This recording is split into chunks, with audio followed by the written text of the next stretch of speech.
Episode 55S. Excerpt.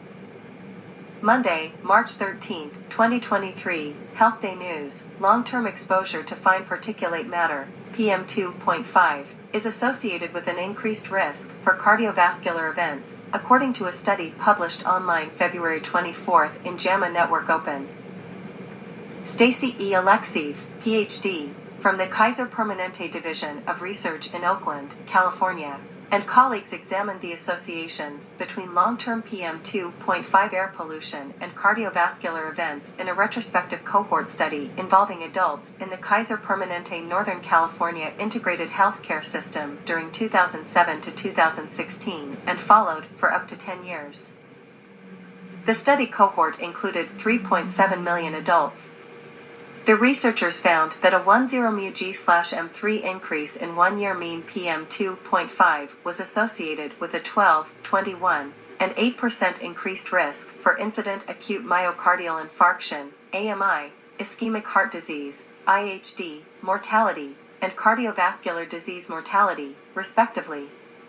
Compared with low concentrations, 8 μg/m3, exposure to PM2.5 at moderate concentrations, 10.0 to 11.9 μg/m3, was associated with increased risks for incident AMI and IHD mortality, 6 and 7%, respectively. Missouri, St. Louis. Rosette View. This article focuses on the racial injustice, environmental injustice, of PM2.5 pollution in St. Louis, Missouri, based on a United States map produced by The Guardian. Because of the hyperlocalization of wood smoke emissions effects on near neighbors of wood burners, unless the PM2.5 monitors are located in the yards of near neighbors, PM2.5 pollution from residential wood burning can be overlooked. This article does not mention residential wood burning as a source of PM2.5 pollution in St. Louis, but PM2.5 pollution from wood burning probably does exist, but is not measured by the monitors that are placed too far from the wood-burning sources of pollution to catch the relevant data. The line in the article most relevant to residential wood-burning producing PM2.5 particulate pollution is aside from a few pockets of pollution in white-dominated neighborhoods of South St. Louis City and County, most of the polluted areas are in the north as well as in East St. Louis and Granite City, with 90% or more of those populations consisting of people of color. The Guardian reported.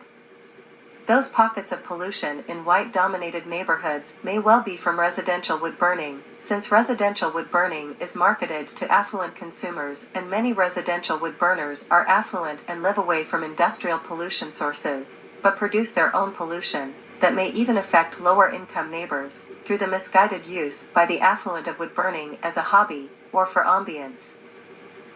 At the recent February 21st, 22nd, and 23rd of February, 2023 public hearings about lowering the PM2.5 safe limits set by the Environmental Protection Agency from 12 micrograms per meter cubed annually and 35 micrograms per meter cubed daily, around 250 commenters asked for the safe limit to be lowered to 8 micrograms per meter cubed annually and 25 micrograms per meter cubed daily. A handful of commenters over the 3 days who worked for businesses, fearful of regulations' effect on their bottom line, asked that safe limits remain the same. The tone of this paper's editorial was that St. Louis was at the mercy of the federal government.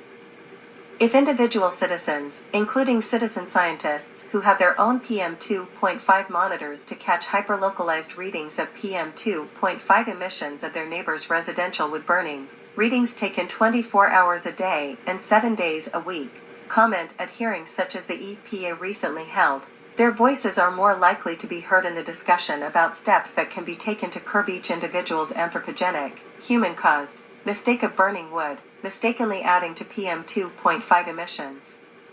Curbing air pollution by regulating away residential wood burning in our neighborhoods, instead of merely a wringing of hands or a holding of breath, is a solution not mentioned in this editorial below. Editorial: St. Louis area ranks among the worst in America for airborne particulates. St. Louis Post-Dispatch. The University of Washington study cited is based on measurements of airborne fine particulate matter, known as PM2.5. Razep edited the excerpt for brevity and clarity. St. Louis ranks among the 10 worst metropolitan areas in the country for fine particle air pollution, according to a recent study. A new interactive map of the United States depicting the most dangerous air pollution levels focuses attention on one particularly troubling aspect. The most heavily polluted air tends to be found in neighborhoods dominated by Black and Hispanic residents. When people talk about environmental racism, this is what they mean: urban planning decisions from long ago, but never corrected, that established low-income housing in close proximity to industrial and heavy commercial zones. In the case of St. Louis, the pollutants people are breathing appear to result from being downwind from steel mills and other heavy industry across the river in East St. Louis, along with the area's large coal-burning power plants. The Guardian compiled an interactive map of the entire United States using data from a University of Washington study. Several areas in and around St. Louis have reached such hazardous levels of air pollution that they are close to meriting intervention by the Environmental Protection Agency. Aside from a few pockets of pollution in white-dominated neighborhoods of South St. Louis City and County, most of the polluted areas are in the north as well as in East St. Louis and Granite City, with 90% or more of those populations consisting of people of color, The Guardian reported. The University of Washington study cited is based on measurements of airborne fine particulate matter, known as PM 2.5.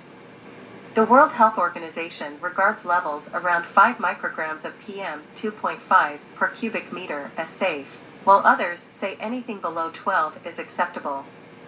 The critical areas in and around St. Louis measured right at the cusp, 11.5 to 11.9. Numbers were averaged from samples collected between 2011 and 2015, but researchers say such numbers tend to remain steady over time without dramatic action to shut down the major polluters. St. Louisans are pretty much at the mercy of state and federal regulators for action against polluters, which means residents shouldn't hold their breath.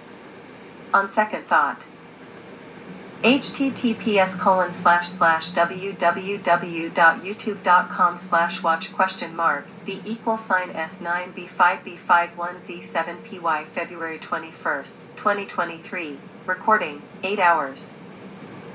https://www.youtube.com/watch?the=CRZJ1G8AKI February 22nd, 2023, recording, 8 hours. https://www.youtube.com/watch?the=GIFHXXEIView February 23rd, 2023, recording, 8 hours. YouTube recordings of EPA testimony about PM 2.5 on February 21st, 2023, February 22nd, 2023, and February 23rd, 2023, CST 10 a.m. to 6 p.m. Ohio, Cleveland. State officials need to avoid rosy assessments about East Palestine before the evidence is in. Cleveland.com. In this area where grape growing and other crops are planted, we're concerned by the forest fires and the wood smoke's effect on their crops. Oregon, Klamath County. Spring open burn window announced for Klamath County Air Quality Zone, News. Herald and News.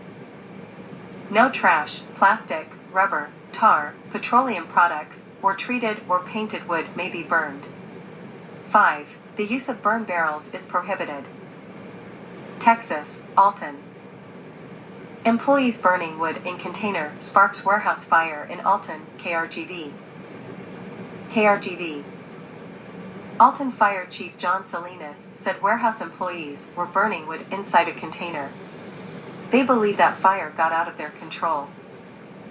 Employees burning wood in container sparks warehouse fire in Alton. Alton fire officials said they now know what caused a junkyard fire behind Cuevas Wholesale Warehouse on Friday. Alron Fire Chief John Salinas said warehouse employees were burning wood inside a container. They believe that fire got out of their control. It ended up burning 5 acres and damaging property, but no injuries were reported.